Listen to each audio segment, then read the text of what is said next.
Subscribe करें और bell दबाएं ताकि कोई खबर रह न जाए।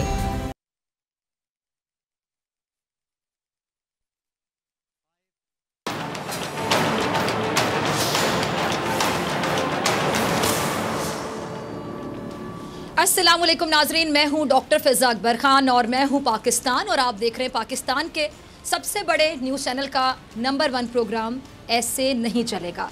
नाज़रीन, आज प्रोग्राम का आगाज़ करेंगे मुल्क की सबसे बड़ी अदालत के जारी किए गए एक तहरीरी फैसले से। जुल्म रहे और अमन भी हो, क्या मुमकिन है? तुम ही कहो।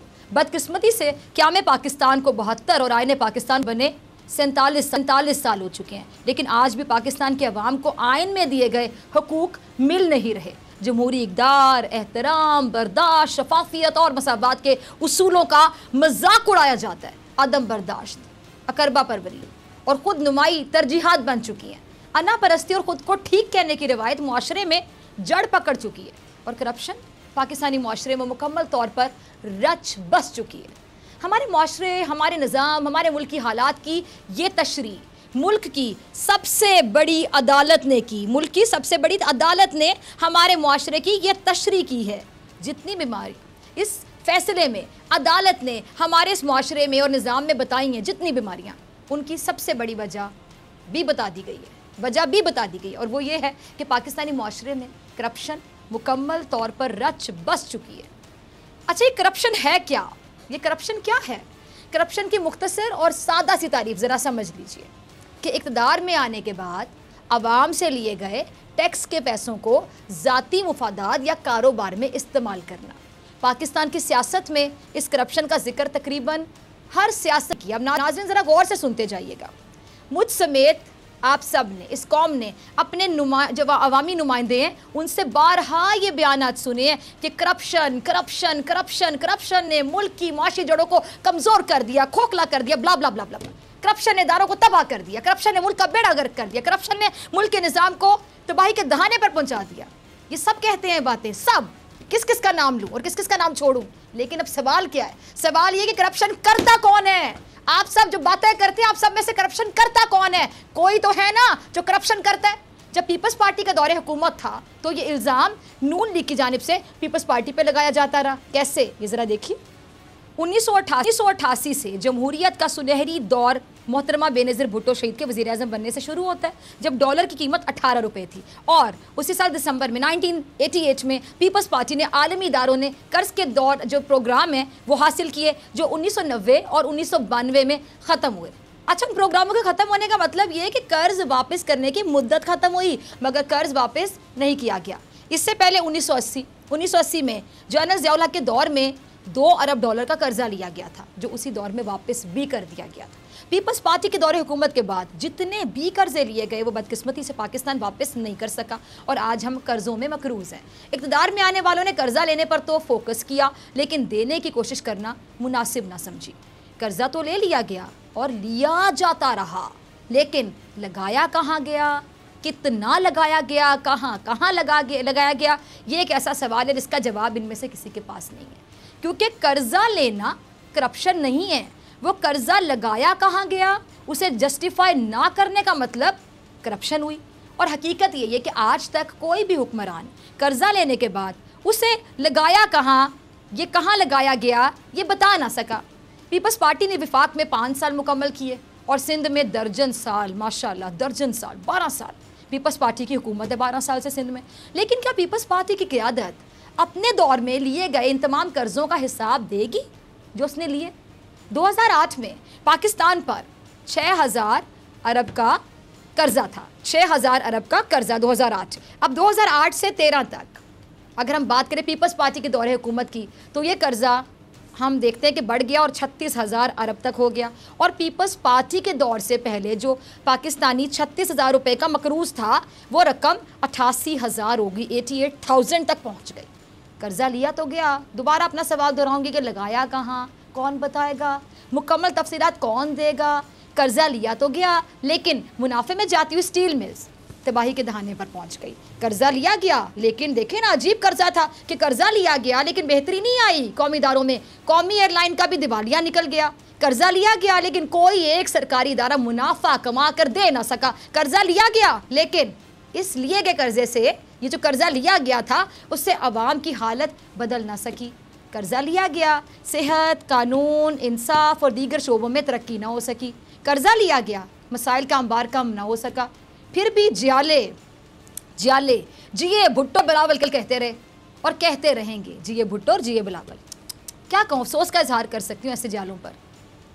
इनका जमहूरी हक है, कह सकते हैं, इनकी अपनी पसंद है, वो अपने हाल में खुश हैं, मुतमईन हैं, तो कहते रहें। लेकिन उसी पीपल्स पार्टी की मौजूदा इत्तेहादी जमात ने जब भी पीपल्स पार्टी की मुखालफत की, जिस दौर में भी की, उनमें कई सौ इल्ज़ामात के साथ इस बात का इल्ज़ाम भी कई सौ बार लगाया कि पीपल्स पार्टी ने करप्शन करके मुल्क को तबाही के दहाने पर पहुंचा दिया। ये इल्ज़ाम नून लीग पर पीपल्स पार्टी ने भी इतनी ही बार लगाया, इतनी ही बार। ये क्लिप देखिए ज़रा।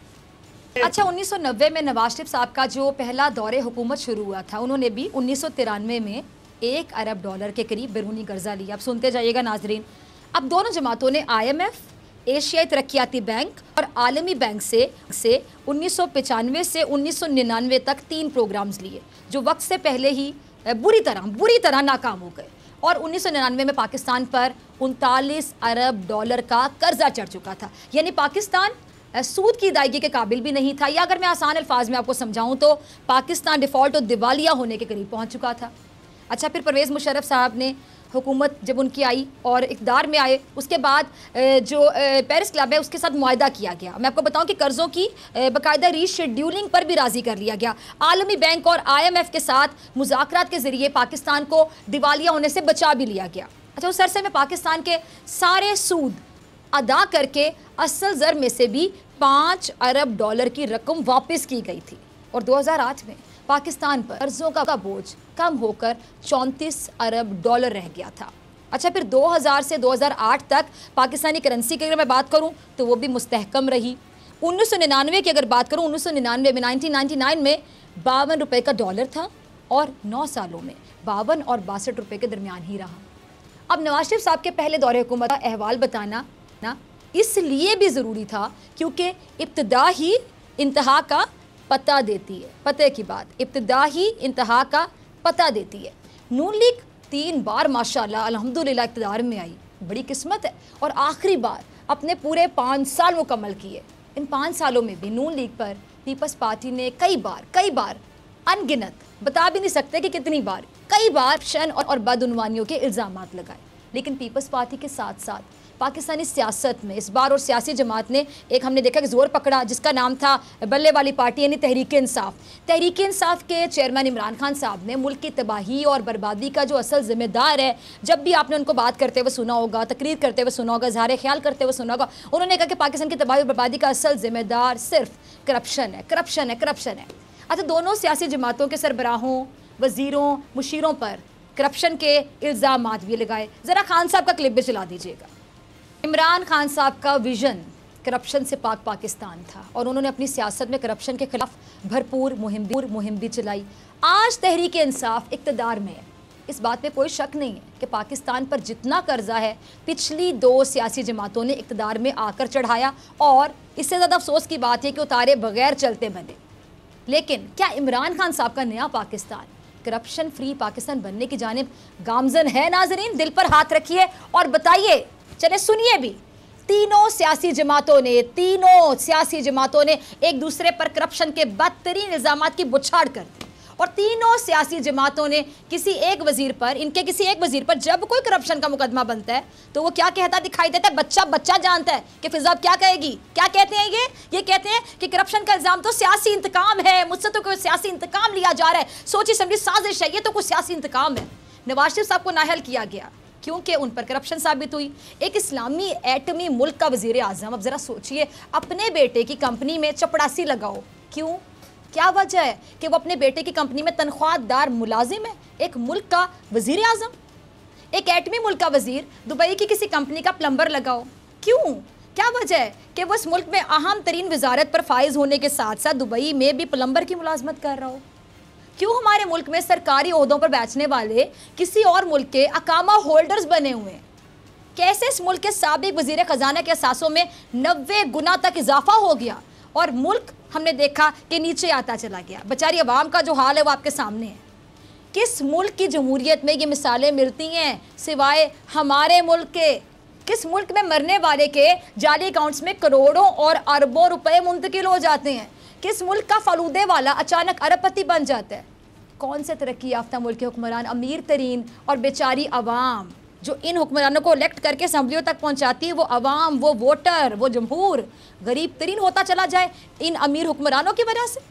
कौन से मुल्क की जमहूरियत में हुक्मरानों को छींक आ जाए तो इलाज अवाम के पैसों पर बाहर, और वही बेचारी अवाम जिसके पैसों पे इलाज बाहर करवाते हैं वो गरीब अवाम को कुत्ता काट ले तो दवा दस्तयाब नहीं होती? किस मुल्क में ये होता है? कौन से जमहूरी मुल्क के हुक्मरान अपने निजी दौरे भी सरकारी पैसों से करते हैं? कौन सा वो मुल्क है दुनिया का जहां अवाम के खून पसीने की कमाई से करोड़ों के टिप्स दे दिए जाते हैं? वो कौन सी जमहूरियत है जहां बच्ची मर जाए तो उसको अस्पताल ले जाने के लिए एम्बुलेंस तक मौजूद नहीं होती? वो कौन सा जमहूरी मुल्क है इस दुनिया के नक्शे पे मुझे दिखा दें जहां एक सूबे के 50% से ज़ायद बच्चे तालीम से महरूम हो? मुझे उस मुल्क का नाम बताएं जहां बदनामे ज़माना कातिल गैंगस्टर के बीवी बच्चे बड़े बड़े सियासतदानों पर ये इल्ज़ाम लगाते हैं कि वो उस गैंगस्टर को अमन का अवार्ड दे चुके हैं। वो कौन सा मुल्क है जहां सवाल करने वाले को जमहूरियत दुश्मन कहा जाता है? वो कौन सा ऐसा मुल्क है जिसका वज़ीर आज़म पार्लियामेंट में कहता है कि हुजूर ये हैं वो ज़राए जिनसे जायदादें बनाई, और अदालत में कहता है कि पार्लियामान में दिया गया बयान सियासी था? कौन सा मुल्क है वो दुनिया के नक्शे पे जहां अरबों की जायदाद का सबूत सिर्फ एक कतरी खत मिलता है? वो कौन सा मुल्क है जहां मुल्क की सबसे बड़ी अदालत से नाअहल होने वाले साबित शुदा मुजरिम को लोग अपना लीडर मानते हैं, उसको ताहयात कायद कहा जाता है? करप्शन का रोना सब रोते हैं, लेकिन कौन कर रहा है ये करप्शन ये कोई नहीं बताता। किससे पूछा जाए? आज मैं पूछती हूँ, जो इक़्तिदार में है उससे पूछा जाए या जो मुखालिफ है उससे पूछा जाए, जो इल्ज़ाम लगा रहा है उससे पूछा जाए कि करप्शन की किसने, या जिस पर इल्ज़ाम लग रहा है उससे पूछा जाए कि हाँ कब मानोगे कि तुमने करप्शन की और कितनी करप्शन की? मुल्क का दिवालिया हो रहा है और कुछ लोगों के कारोबार ऐसे तरक्की कर रहे हैं कि दुनिया में उसकी मिसाल नहीं मिलती। किससे पूछा जाए? कौन है जो बताएगा? इनसे पूछो तो कहते हैं कि जमहूरियत के खिलाफ साजिश हो गई, ये तो सियासी इंतकाम है, अवाम को खाने को नसीब नहीं होता। और वज़ीर आज़म समेत, अब ज़रा सुनते जाइएगा नाजरीन, अवाम को रोटियां नसीब नहीं है, खाने को नसीब नहीं हो रहा, और यहाँ वज़ीर आज़म समेत हर वज़ीर, हर मुशीर, हर दौर में अमीर तरीन होता चला गया। इमरान खान साहब जो तब्दीली और करप्शन फ्री पाकिस्तान का नारा लगा लगा कर थकते नहीं थे, 22 साल की स्ट्रगल है और 22 साल हमने उनके नारे सुने हैं, पाकिस्तान का नारा लगाकर बार बार कि पाकिस्तान को करप्शन फ्री पाकिस्तान बनाएंगे, ये तब्दीली आएगी, ये तब्दीली आएगी, ये बातें करके लोगों का एतमाद जीत के वज़ीर आज़म बन गए जी, वोट मिल गया, इक़्तिदार में आ गई तहरीक इंसाफ। उन्होंने भी इस रिवायत को बरकरार रखते हुए अफसोस के साथ कहूँगी इस गरीब तरीन मुल्क की अमीर तरीन काबीना तश्कील दी। पाकिस्तान वो मुल्क है जिस पर अभी तारीख का सबसे बुलंद तरीन कर्जा चढ़ा हुआ है, बिजली, पानी, गैस से लेकर आटा, चीनी तक नायाब हो चुके हैं। कोरोना की वबा के बायस कारोबार की सूरत हाल हम देख रहे हैं कि बदतरीन होती जा रही है। कहीं लोग फाके कर रहे हैं, कहीं बेचारे गुर्बत से तंग आकर खुदकुशियाँ कर रहे हैं, यानी हर जगह इस वक्त गुर्बत है, भूख है, अफलास के डेरे हैं। लेकिन इस गरीब तरीन मुल्क को हमेशा की तरह आज भी ये एजाज़ हासिल है कि इस मुल्क के पास अमीर तरीन काबीना, वुज़रा और मुशीर मौजूद। वज़ीर आज़म पाकिस्तान जनाब इमरान खान साहब के वज़ीरों और मुशीरों ने बिल आखिर अपने असासे ज़ाहिर कर दिए। अब ज़रा सुनते जाइएगा और कानों को हाथ लगाते जाइएगा। रज़ाक दाऊद साहब 1 अरब 78 करोड़ के मालिक और उनकी अहलिया 40 करोड़ की मालिक। हफीज़ शेख साहब 29 करोड़ 70 लाख के मालिक। अमीन असलम 1 करोड़ 40 लाख। 15 विरासती जायदादें, अहलिया के 50 लाख के शेयर्स, तकरीबन 11 लाख की जायदाद और 92 लाख की 3 गाड़ियाँ। सानिया निश्तर साहिबा 2 करोड़ से ज़ायद असासों की मालिक। शहबाज गिल साहब जैसे भी, शहबाज गिल साहब भी 11 करोड़ 80 लाख। पाकिस्तान में 1 प्लॉट, फार्म हाउस, बैरून मुल्क में 1 घर, और बातें करते हैं बड़ी बड़ी ये सब जब टीवी पर आते हैं। शहजाद अकबर साहब 7 करोड़ 23 लाख। जुल्फी बुखारी 1300 कनाल ज़मीन के मालिक। इस्लामाबाद में 34 कनाल के प्लॉट्स। लंदन में 48 लाख से ज़्यादा की जायदाद।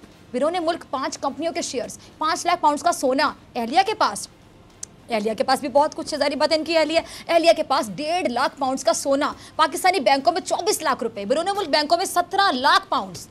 नदीम बाबर 2 अरब 70 करोड़ से ज़ायद रुपए के मालिक होने के साथ साथ 2 दर्जन से ज़ायद कंपनियों के शेयर होल्डर्स। पाकिस्तान में 12 करोड़ और 90 लाख रुपए कमर्शियल अराजी अलग है। जफर मिर्जा साहब 5 करोड़ 70 लाख रुपए के मालिक, 2 करोड़ रुपए का घर, 3 करोड़ के प्लॉट, अहलिया के पास 20 लाख के जेवर। शहजाद सैयद कासिम जो हैं उनके दुबई में 2 करोड़ दिरहम के 3 घर। अमेरिका में तकरीबन 9 लाख डॉलर की जायदाद, अमेरिकी बैंक अकाउंट्स में 21 लाख डॉलर, दुबई के बैंक अकाउंट्स में 21 लाख दिरहम और 90 लाख से ज़ायद के प्लॉट्स भी हैं। पाकिस्तान में 12 करोड़ की सरमायाकारी अलग कर रखी है।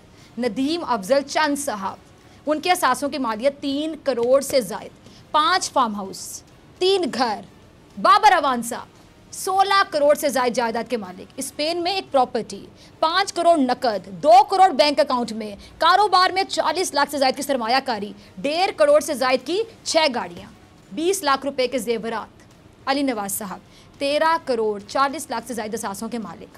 इशरत हुसैन साहब 29 करोड़ 42 लाख से ज़ायद असासों के मालिक। अमेरिका में 3 जायदादें अलग रखी हुई हैं। कोई एक वज़ीर, कोई एक मुशीर करोड़ों से नीचे आने को तैयार नहीं। यकीन करें, अगर पिछले दौर की बात करूं, पिछले 2 अदवार की बात करूं, तो उनके वज़ीर आज़म से लेकर तमाम मुशीर समेत इस दौरे हुकूमत के तमाम वज़ीर, मुशीर और वज़ीर आज़म अपनी तमाम जायदादें बेचते हैं और इस मुल्क का कर्जा अगर पूरा नहीं तो कम से कम आधे से ज़्यादा एक झटके में उतार सकते हैं। ऐसा ही है ना नाजरीन, लेकिन ऐसा हो नहीं सकता क्योंकि ये हमारे मुल्क में, हमारे मुआशरे में जमहूरी इक़्तिदार के ख़िलाफ़ है। जिस मुल्क के अवाम का बुनियादी मसला भूख हो, सेहत हो, रोज़गार हो, उस मुल्क पर हुकूमत करने वाले हुक्मरान समेत उसके बच्चे, वज़ीर, मुशीर, नौकर तक करोड़पति, अरबपति बने बैठे हों। हैरानी की बात है ना। पाकिस्तान समेत लंदन में, स्पेन में, अमेरिका जैसे ममालिक में 3-3 घर खरीदे हों, छुट्टियाँ गुजारने की गर्ज से दोहरी शहरियत के हामिल हों, ताकि अगर पाकिस्तान में कोई मुकदमा बन जाए तो दूसरे मुल्क में फ़रार हो जाएंगे, इश्तिहारी बन जाएंगे, फ़रारी बन जाएंगे, कोई फ़र्क नहीं पड़ता, ताकि वहाँ इनको कोई तंग करने वाला मौजूद ना हो। ऐसा होता है सिर्फ पाकिस्तान में, हमारे मुल्क में। अफसोस के साथ कहूँगी कि मेरे मुल्क के साथ इन शक्लों ने, इन नामों ने ये किया। अफसोस के साथ कहूँगी किसी भी पाकिस्तानी को इतनी ही तकलीफ होगी जितनी आज मुझे हो रही है।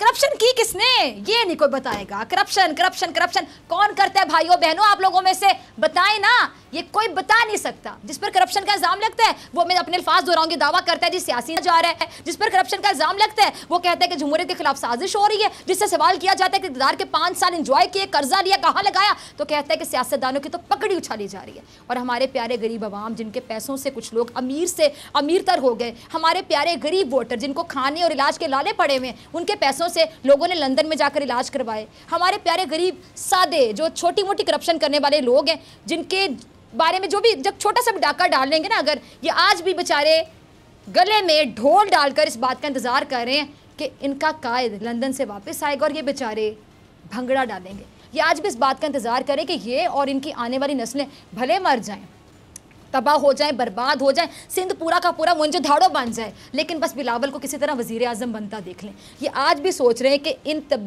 इनकी तब्दीलियाँ इनकी ज़िंदगियों में आए ना आए, कप्तान को 15-20 हज़ार साल हुकूमत के लिए मिल जाए किसी तरह। 70 साल से ज़्यादा अरसा गुजर जाने के बाद भी हुकूमत करने वालों की हालत बेहतर से बेहतरीन हो गई, लेकिन इस मुआशरे की, इस मुल्क की तशरी, इस मुल्क की सबसे बड़ी अदालत ने आज भी यही की कि जुल्म रहे और अमन भी हो। क्या मुमकिन है? तुम ही कहो। ये तो हर कोई जानता है कि इस मुल्क में करप्शन आम है। इस मुल्क का दिवालिया करप्शन ने निकाल दिया, लेकिन करप्शन किसने की, ये इस मुल्क में एक ऐसा सवाल है जिसका जवाब जब तक नहीं मिलेगा, यकीन जानिए, मैं यकीन से कहती हूँ, इस मुल्क में ऐसे ही चलेगा। मिलते हैं ब्रेक के बाद।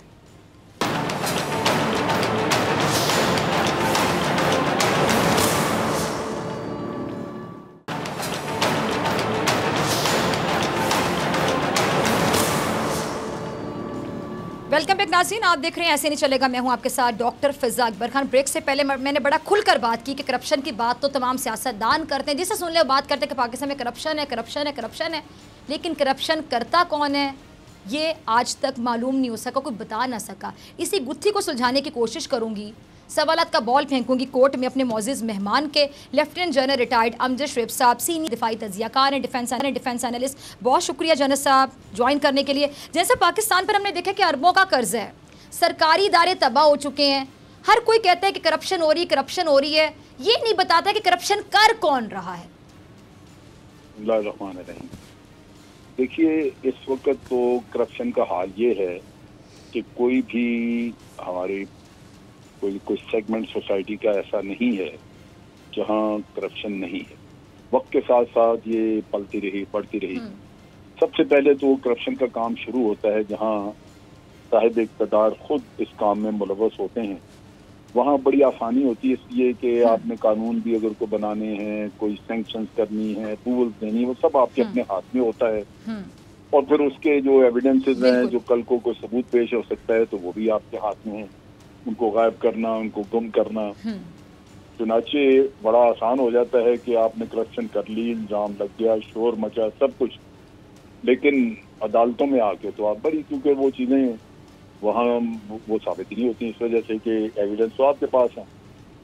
तो ये है। फिर दूसरी बात ये है कि करप्शन का जो हुजम है उसके मुताबिक आगे चीज़ें चलती हैं। अगर हुक्मरान है, उन्होंने करप्शन की, तो वो इतनी ज़्यादा होती है कि वो चाहें तो पूरा सिस्टम खरीद सकते हैं। यानी नैब हो गया, अदालत हो गई, जो भी इंक्वायरी जिसने करनी है, वो सारा सिस्टम जो है उसको कॉम्प्रोमाइज कर लेते हैं।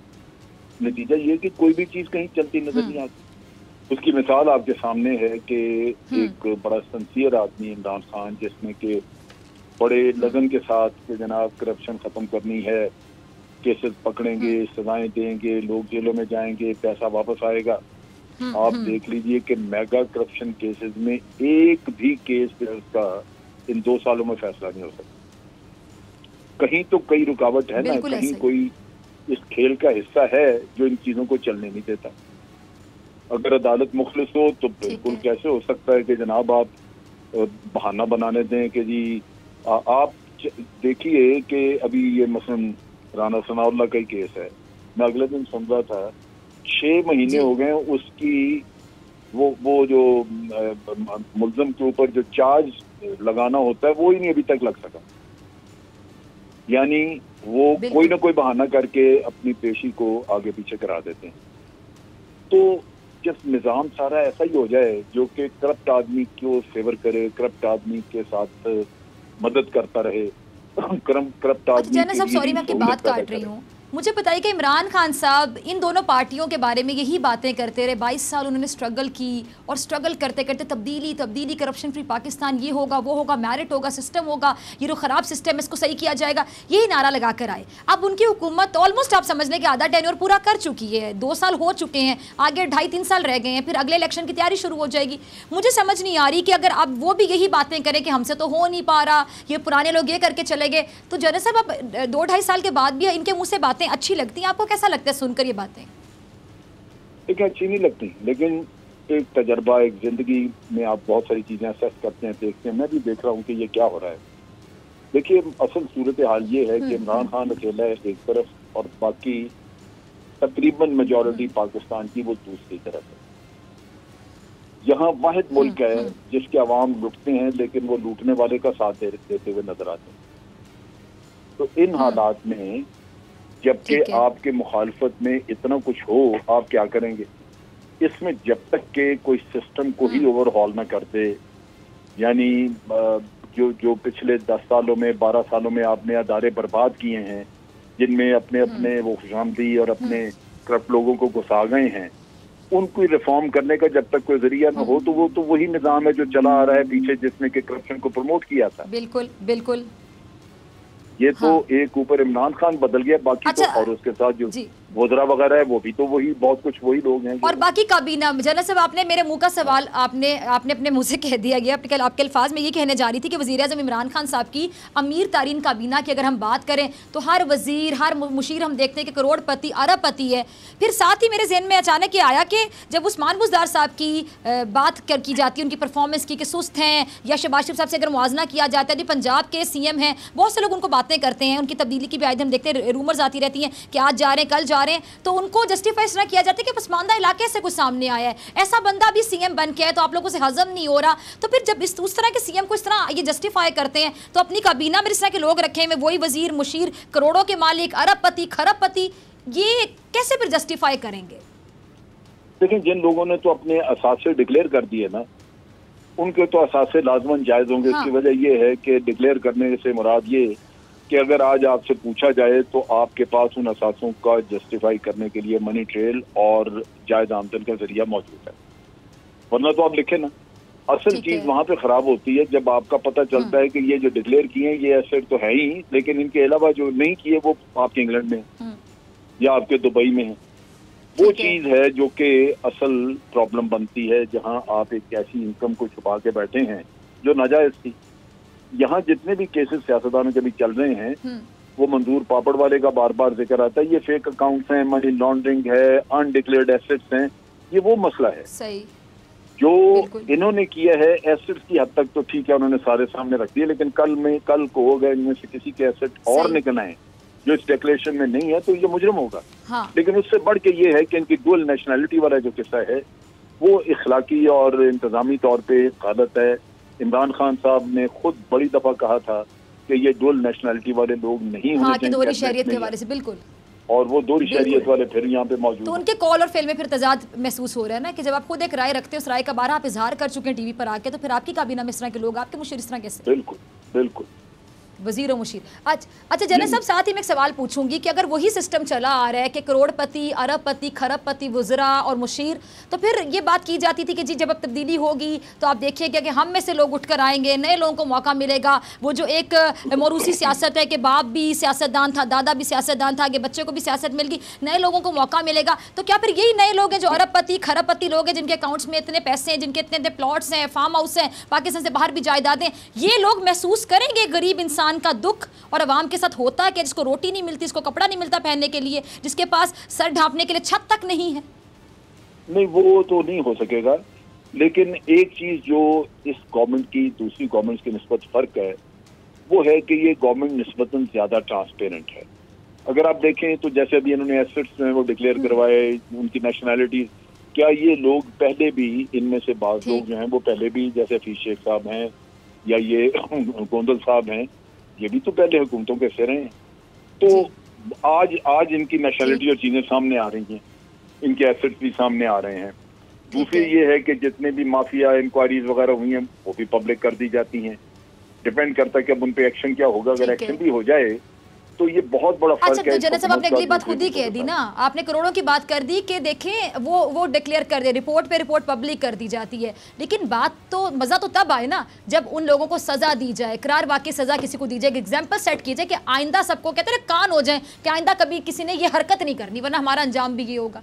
वो तो तवक्को रखनी चाहिए कि ये हुकूमत ये करेगी। लेकिन सबसे पहले अभी इनका जो टेस्ट है वो ये है कि जब इमरान खान खुद इतना खिलाफ थे डुअल नेशनैलिटी वाले लोगों के लिए, तो आज जब सामने आई है ये बात, तो ये इमरान खान की अपने इखलाकियात का एक इम्तहान है कि वो इन लोगों को फारिग करते ही नहीं।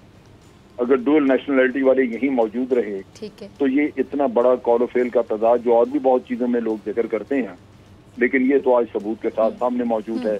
इमरान खान के लिए, उसकी सियासत के लिए ये अच्छा नहीं होगा अगर वो उसकी बातों में इतना बड़ा तजाद नजर आए। वो मॉरली एक लोअर ग्राउंड पे खड़ा होगा और आइंदा उसकी बात पे यकीन नहीं करेंगे। अच्छा जनरल साहब, अभी वज़ीरों मुशीरों के जो असासे हैं उसके बारे में तो आपने अपनी राय का इजहार कर दिया कि अगर डिक्लेयर कर दिए गए तो ठीक है जी, ये एटलीस्ट हुकूमत बाकी हुकूमतों से मुख्तलिफ आपको इसलिए दिखाई दी कि एटलीस्ट ये लोग अपनी तमाम चीज़ें डिक्लेयर करते हैं, रिपोर्ट्स को पब्लिक किया जाता है, छुपाया नहीं जाता आवाम से हक़ाइक़ को। लेकिन ये जो आपने अभी दोहरी शरीयत के हवाले से बात की है, अगर वाकई एक्शन नहीं लिया जाता और अपने कॉल और फेल में तजाद रखा जाता है खान साहब की जानिब से, तो सियासी तौर पर आपको क्या लगता है कि खान साहब को कितना नुकसान पहुँचेगा? डॉक्टर साहब, ये नुकसान ही नुकसान है, क्योंकि एक तो इनका कॉल फेल का, लेकिन हकीकतन जो मुल्क का नुकसान है वो देखना चाहिए। अगर इमरान खान किसी जमाने में इस चीज की मुखालफत करते तो वो दुरुस्त था, वो मुखालफत जायज थी। रीजन इसका ये है कि हमारा तजर्बा आप देखिए, हुसैन हक्कानी वो दोहरी शरीयत, और इधर जनाब हमारे वो रहे एम्बेसडर रह गए, या कल को आप अगर उनको यहाँ बुला लिया होता और लगा लेते आप अपने, वो आज आपके हाथ में ही नहीं। वो जितनी यहाँ पे उसके ऊपर गद्दारी के केसेस हैं, जो कुछ भी है, लेकिन वो इंडिविजुअल अमेरिका में आपकी रसाई से बाहर है। शौकत अजीज साहब का कहा जाता है कि जनाब उनके दौर में दो दफा क्रैश किया हमारे स्टॉक एक्सचेंज ने, उसका इल्जाम उनके ऊपर आता है, लेकिन आप तहकीकात कर ही नहीं सकते क्योंकि वो आपकी नींद से बाहर हैं। जो लोग दोहरी शरीयत वाले हैं, वो यहाँ पे अगर कोई धांधली कर जाए या कोई कुछ काम कर जाए, फिर उस तक आपकी पहुंच नहीं रहती। तो उसके साथ साथ ये है कि उसने अगर हलफ उठाया हुआ अमेरिका के साथ भी वफादारी का, तो ये बिला वजह आपने उसको एक इम्तहान में डाल दिया। हो सकता है कि वो अल्टीमेटली जाके अमेरिका के साथ ही अपनी वफादारी निभाए, जहाँ कहीं इस मुल्क का क्लैश ऑफ इंटरेस्ट आ जाए, जैसे हुसैन हक्कानी ने किया कि पाकिस्तान के सारे मफादात जो है उसने अमेरिका के हवाले कर दिए। तो ये दोहरी शरीयत वाले का हमेशा मसला रहेगा। ये मैं नहीं कहता कि सारे दोहरी शरीयत वाले जो है वो काबिल एतबार नहीं है, लेकिन दोहरी शरीयत वाला अमेरिका में रह के या दूसरे मुल्कों में रह के भी पाकिस्तान की खिदमत कर सकता है।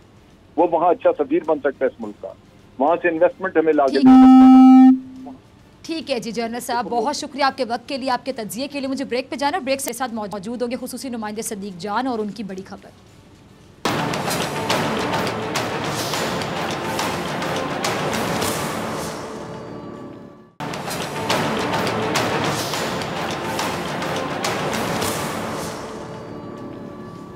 वेलकम बैक नाजरीन। बड़ी ईद के बाद क्या हुकूमत के लिए नई परेशानियां आ रही हैं, या फिर अपोजिशन अब भी हुकूमत को हम कह सकते हैं कि घर भेजने पर मुत्तफिक होने के बावजूद मुत्तफिक नहीं हो सकी है?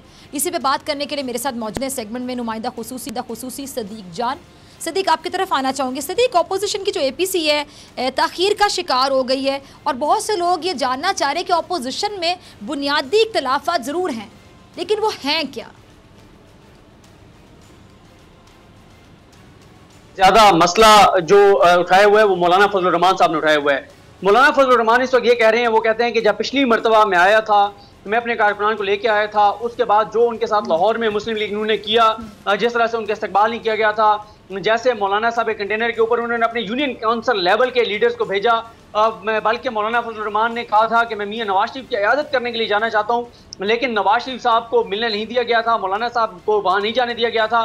उसके बाद मौलाना यहाँ पर पहुंचे, जब यहाँ इस्लामाबाद पहुंचे तो यहाँ पे भी आपने देखा कि उनके साथ क्या सलूक किया नून लीग और पीपल्स पार्टी ने। कंटेनर पे जाके तकरीरें करते रहे, लेकिन ना तो इनके कारकुन गए, ना कोई लंगर इनकी तरफ से दिया गया, ना कोई पैसों की इमदाद की गई। सारा खर्चा भी फजलुर रहमान साहब ने खुद किया और कारकुन भी उनके थे। अब फजलुर रहमान साहब ये कह रहे हैं नून लीग और पीपल्स पार्टी को, वो ये कहते हैं कि पहले भी लोग मैं लेके आया, कारकुन मैं लेकर आया, फायदे आपने उठाए। जरदारी साहब की जमानत हो गई, मुराद अली शाह साहब की जो गिरफ्तारी है वो टल गई, जरदारी साहब कैसे सुसरबी का शिकार हो गए, सजा याफ्ता मुजरिम मियां नवाज शरीफ पाकिस्तान से फरार हो गए, वो आज पाकिस्तान से बाहर बैठे हैं, लंदन बैठे हैं। तो मौलाना साहब कहते हैं कि मुझे क्या मिला, वो कहते हैं इस बार पक्का काम होगा, वो कहते हैं इस बार लिख कर आप दें, कमिटमेंट करें कि मुशावरत से फैसले होंगे, अगर हम जो भी एहतजाजी तहरीक लॉन्च करेंगे, अगर शुरू करेंगे तो कोई पीछे नहीं हटेगा, और जो भी हम मिनिमम टारगेट रखेंगे उसको अचीव करके हम वापस आएंगे। लेकिन रिटर्न कमिटमेंट जो है ना तो पीपल्स पार्टी उनको दे रही है, ना ही मुस्लिम लीग नून दे रही है। और मौलाना साहब कहते हैं कि इस बार मैं आपके साथ रिटर्न कमिटमेंट के बगैर किसी सूरत नहीं आऊँगा। इन चीज़ों पे मामला तय नहीं हो रहे, क्योंकि मौलाना ये कहते हैं कि मौलाना, अच्छा मज़े की बात यह है कि नून लीग और पीपल्स पार्टी को लगता है कि मौलाना उनके साथ हाथ काट जाएंगे, मौलाना को लगता है कि नून लीग और पीपल्स पार्टी उनको बेच देंगे, पीपल्स पार्टी को लगता है कि नून लीग जो है वो दर पर्दा पसे पर्दा जो है वो डील कर लेगी। नून लीग कहती है कि जरदारी साहब बड़े खिलाड़ी हैं, वो खेल खेल जाएंगे, इनको एक दूसरे पे एतमाद नहीं है, ये एक दूसरे के साथ मुखलिस नहीं है। और इसीलिए अब मौलाना साहब कहते हैं कि वो जैसे वो डायलॉग था ना कि सरफराज धोखा नहीं देगा, तो मौलाना साहब कहते हैं कि जब तक मुझे यकीन नहीं होता कि बिलावल और शहबाज शरीफ धोखा नहीं देंगे, तो उस वक्त तक मैं आपके साथ चलने को तैयार नहीं हूँ। इन्हीं वजूहात की बुनियाद पे APC डिले हो रही है। अब APC उस वक्त होगी जब मौलाना फजलुर रहमान साहब को पक्की यकीन दहानी कराई जाएगी, वादे वईद किए जाएंगे कि मौलाना साहब आपके साथ किसी तौर पर बेवफाई जो है वो नहीं की जाएगी। ठीक है जी, आपको याद है वो सरफराज धोखा नहीं, देखो इस मूवी में जो सरफराज बना था उसने तो खुद अपने आप को धोखा दे दिया, ज़िंदगी की कदर नहीं की। खैर आगे चलते हैं जी। सदीक अगर मेरे साथ ही, मुझे लगा शायद सदीक का लिंक डाउन हुआ है। सदीक, अब ये जो वज़ीर मुशीर जो अरबपति खरबपति निकल आए हैं, ये जो तब्दीली का नारा लगा कर आए थे, अब इतने अरबपति खरबपति वज़रा और मुशीर इमरान खान साहब के साथ भी काम कर रहे हैं, क्या ये गरीब आवाम के दुख को, दर्द को, तकलीफ़ को, जिनके पास रोटी नहीं है, जो भूख से अफलास से मर रहा है, रोज़गार नहीं है उसके पास, ये उसको समझ पाएंगे? साथ ही दोहरी शहरियत का मामला, इस हवाले से जिनकी दोहरी शहरियत है, इस हवाले से इमरान खान साहब के लिए अब कितनी चैलेंजिंग ये सिचुएशन है, आप कैसे इसको एक्सप्लेन करेंगे? और इमरान खान साहब को सियासी तौर पर कितना नुकसान पहुंचेगा इस चीज़ से अगर वो मैनेज नहीं कर पाते? मतलब अब उनको डिसीजन लेना है, उनको फैसला करना है। जी बिल्कुल, क्योंकि इमरान खान साहब खुद ये कहते थे कि डुअल नेशनलिटी नहीं होनी चाहिए। अब जवाब तो इमरान खान साहब को देना पड़ेगा, दबाव तो उनका है, होना भी चाहिए। लेकिन देखें अवाम जो है वो नहीं जानते जुल्फिकार बुखारी को, अवाम नहीं जानते नदीम अफजल चंद को, अवाम नहीं जानते किसी और वजीर को, किसी और मुशीर को, किसी मुआवने खसूसी को। अवाम जानते हैं तो इमरान खान को जानते हैं। उन्होंने जवाब लेना उनसे। और सॉरी मैंने नदीम अफजल चंद साहब का नाम लिया, वैसे नदीम अफजल चंद साहब तो इलेक्शन लड़ते हैं, उनका तो सब कुछ है, मतलब ग्राउंड के ऊपर वो लोगों में चलाते हैं। लेकिन और बहुत सारे मुशीर हैं, कोई अमेरिका से आ गया है, कोई कनाडा से आ गया है, कोई कहाँ से आ गया है, वो खासतौर पर ऐसे हैं कि जिनका कोई अता पता नहीं है। और वो वाकई ऐसे है कि अगर कल को इमरान खान खुदा न खास्ता नाकाम होते हैं तो वो अपना बिस्तर बोरी उठाएंगे, एक बैग उठाएंगे, और बिस्तर बोरी क्या, उनका एक बैग ही है, बैग उठाएंगे, असासे और जायदादें उनकी पहले बाहर हैं, बच्चे उनके बाहर हैं, वो बाहर चले जाएंगे। देखना इमरान खान साहब को है। लेकिन इसके जो कानूनी पहलू है वो अब अदालत इसके ऊपर फैसला करेगी जब ये केस जाएगा कि क्या कोई मुआवने खसूसी या मुशीर काबीना में बैठ सकता है या नहीं बैठ सकता। ऐसी सूरत हाल में जब वो डुअल नेशनल हो, वैसे कानून के अंदर डुअल नेशनल मुआवने खसूसी हो या मुशीर हो, उसके लिए कोई कदर नहीं है, वो डुअल नेशनल हो सकता है। लेकिन डुअल नेशनल भी हो, मुआवने खसूसी और मुशीर हो, और काबीना का हिस्सा हो, वफाकी वजीर के बराबर उसका या वजीर मुमलिकत के बराबर उसका ओहदा हो, और वो काबीना में बैठा हो, हसास मामलात में वो बैठता हो, इस चीज का फैसला अब अदालत को करना होगा। देखते हैं अदालत इस हवाले से क्या फैसला करती है। अच्छा, अदालत से मुझे याद है सदीक, आप तो अदालत के हवाले से ख़ास नॉलेज रखते हैं और आपकी बीट भी है कि आप हमेशा सुप्रीम कोर्ट के इशूज़ को कवर करते हैं। मुझे आपका लास्ट कमेंट चाहूँगी, 30 सेकंड है, कि जी जुल्म रहे और अमन भी हो, क्या मुमकिन है? तुम ही कहो। ये सबसे बड़ी अदालत ने पाकिस्तान के सिस्टम की, पाकिस्तान के निज़ाम की तशरीह की है। मैं आपका कॉमेंट चाहूँगी, इसके बाद मुझे क्लोजिंग पे जाए। जी बिल्कुल, ये सुप्रीम कोर्ट इस वक्त ये चाहती है कि एहतसाब जो है वो यकतरफा होना चाहिए, सबका एहतसाब होना चाहिए और वाकई एहतसाब होना चाहिए, खिलवाड़ नहीं होना चाहिए एहतसाब के नाम पर। ठीक है जी, ठीक, बहुत शुक्रिया सदीक जान आपकी बड़ी खबर ये के लिए। इसी के साथ डॉक्टर फिज़ा अकबर खान को दीजिए इजाज़त। आपसे मुलाकात होगी इंशाल्लाह कल सेम टाइम सेम चैनल। अगर ज़िंदगी ने वफ़ा की, अपना ख्याल रखिएगा, दुआओं में याद रखिएगा। अल्लाह निगहबान।